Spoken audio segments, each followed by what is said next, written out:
Hi, everyone. It's so nice to be here today. What is the purpose of our life? What is the role of ourselves, our work in this total scenario? Why is our society so corrupt and hypocrite and manipulative, so commercial and unjust? No, so many questions and so much restlessness. I was just 19 then, in my third year of architecture, and I wanted to find answers to this. So I went to my parents and told them that I want to take a drop from my architectural education for 1 year and try and find answers to these questions. Oh, they were taken aback. They said they thought that if I take a drop for 1 year, I would disappear in the Himalayas and not come back. So we compromised. I would come home every vacation. I would do a lot of perspective sketches, views, make some money from those views, and then go out on my wanderings, solitary wanderings into places where I didn't know anybody.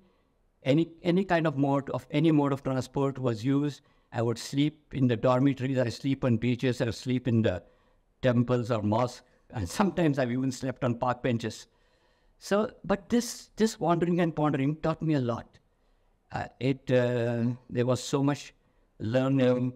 There was so much assimilation. There was so much introspection. And so since then, for these past many years, I have understood the value of the immeasurable in our lives. The immeasurable values which are the real thing which decide the nature of our measurable and tangible actions in our work.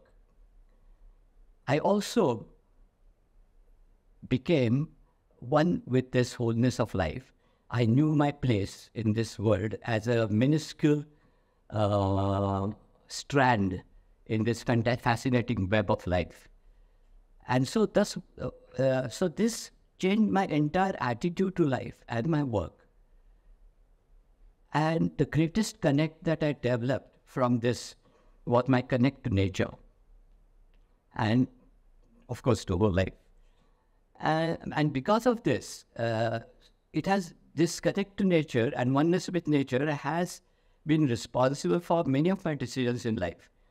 For example, after I graduated from CEFT, Ahmedabad, my father called me to his room and he said, "Okay, look, son, you can go abroad to Harvard or MIT for your master's. And this is the money I've kept aside for your travel and all that." I thought about it. I went back to him after a few days and I told him, "I don't want to go abroad. You please give me the money, but because that I can," he said, "What are you going to do with it?" And so with that money, I built a small cottage at the edge of the cliff on the beautiful Western Ghats in the Sahyadri range, just 55 kilometers from my city, Kolhapur. And I used to spend almost 15 days a month there working because as an architect, I don't have to stay in my office all the time. So I would sit there and do my designing, wander around and do my gardening, or sometimes just do nothing. I would go to the city 2-3 times in a month where I would meet my clients, go for site visits, give instructions to my staff. When I would go and pause, I would work here. I had one a place like this in Konkan. Then I had a beach house where I would also do the same kind of thing. Right now I'm at my lake house here. And this has been a continuous thing and it has given me so much energy to work and so much rejuvenation. So that's why I felt that when I do my work, when I design buildings for others, why can't I help in connecting man with nature? Because this is a major concern that I have today is we are suffering from NDD. It's a nature deficit disorder. And so this is, I'll show you some of my projects where I try to connect with nature. This is a site of my house on the lake. And this is how we brought the nature inside. This is my living room at the site, at the same place. This was another site which had an existing tree on the side and a big rock and a beautiful lake and the hills across. And then I thought, why can't I Why can't they come into the building, inside the building like this? And these people think it's like magical to live there. This is a large campus for the National Center for Cell Sciences in Pune, where the hill was brought inside the campus in the form of an articulated amphitheater. This, actually, there was on this side, there was a site for school, a residential school. There are lots of trees. But I like this ficus tree very much, and I built classrooms and hostels around it. After a few years, when I went to talk to the teachers said the students are very happy here. And they told me a very interesting thing. They said that when the kids were asked to write an essay on my best friend, most of the kids wrote an essay on this tree as their best friend. Now, this is what architecture can do. This is what space can do. These kids would hesitate to cut a tree when they grow up because of the rapport that they have built with the tree in their formative years. This was another site in Hyderabad where I was working in the laboratory for the conservation of endangered species. I got so much attached to them and in love with them that I said my building should be a tribute to this million-year-old natural heritage. Then even the bathroom, having nature, living with nature can come into the bathroom, or it could be in the operation theater at one place. Then when I'm so much in connection with nature, and all of us are part of nature, I feel that it is criminal to exploit nature unscrupulously. So I decided to design buildings that were as sustainable as possible with materials which had minimal embodied energy. That means energy used in the sourcing, processing, and transport. So I started using local materials from nearby. Then we also used the materials obtained at the site itself. I mean, we didn't import a single stone for these two buildings from outside. We got all the boulders and stones from the site itself. Or then this house which I built for myself in the city, we use all entire this thing. We used waste materials like used tires and used steel. And this is the house.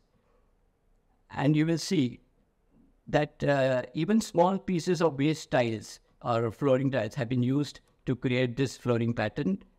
Even the house acts as a renewable resource for food with creepers. Then we have the rainwater harvesting tank, drinking water rainwater harvesting tank, solar cooker, solar heater, and solar power there.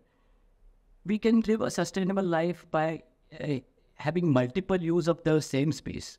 If a living room can become a dining room at a different time and a bedroom at another time, we save a lot of energy. If we provide good light and ventilation, there's 500,000 square feet of hospital space, but no artificial light, no ventilation, air conditioning is here. See the amount of natural light and grain and ventilation that happens here. The end-use unit energy is less when we have good ventilation and good light. It's a small-scale house. So say when we were talking about that hospital earlier, when I'm designing a hospital, I always ask myself, why am I doing it? So can my architecture help in the healing process? When I'm designing a house, I ask myself, can my architecture help in the improving the relationships between people? Courtyards, skylights, courtyards, in different places, different buildings. Another concern of mine and another connect that I wanted to achieve through my work was connect with people. We are losing our connect with fellow human beings. So can I design spaces? Can my architecture help in bringing people closer to each other? Like this is a drug de-addiction center in Pune. The same Hyderabad lab project, the same space being used for interaction. This is at the Institute of Management in Mysore, where the arrival space becomes a place for chance meetings.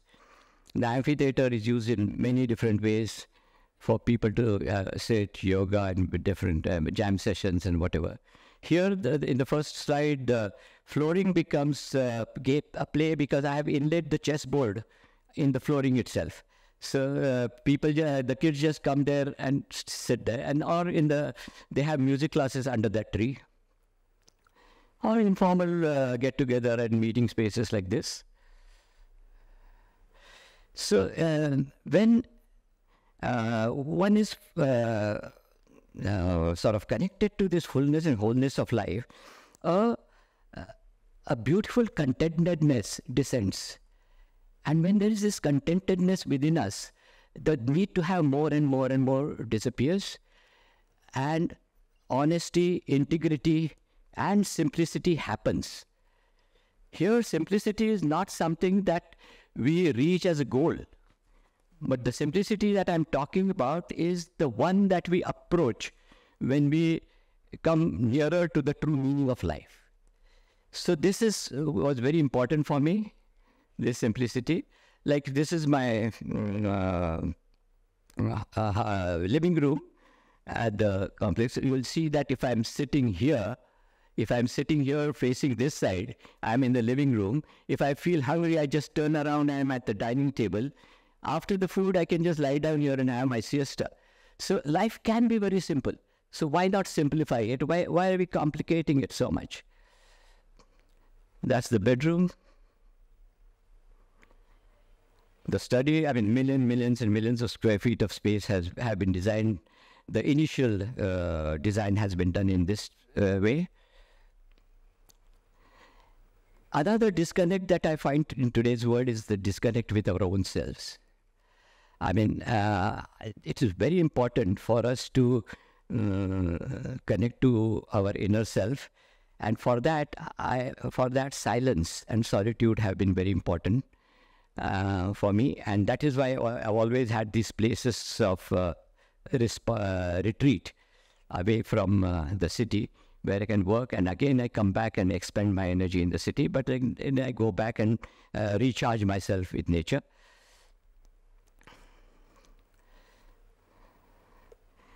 So this whole life journey has been a journey of trying to be one with life in its various dimensions. And what a blessing to be on this wonderful life journey that is pristinely independent as well as profoundly interconnected with everything. Thank you.